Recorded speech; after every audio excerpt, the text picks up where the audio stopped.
રાજકોટ જિલ્લાના ધોરાજી નગરપાલિકામાં ડેપ્યુટી કલેક્ટરની હાજરીમાં પ્રમુખ, ઉપપ્રમુખ અને કારોબારી ચેરમેનની નિમણૂક કરાઈ।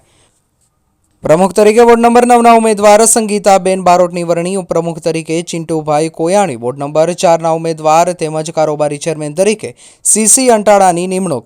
ધોરાજી નગરપાલિકામાં ભાજપે પાલિકાની 9 વોર્ડની 36 બેઠકમાંથી 24 બેઠકો જીતી ધોરાજી નગરપાલિકા કબજે કરેલ।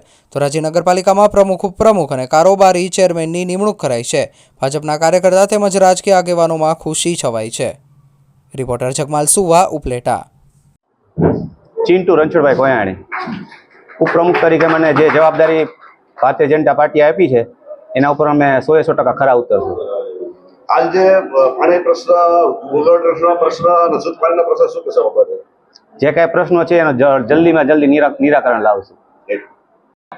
સંગીતા બારોટ બેન, આજે તમારી નિમણૂક થઈ છે પ્રમુખ તરીકે, શું કહેશો આ બાબતે? પાર્ટીનો આભાર છે।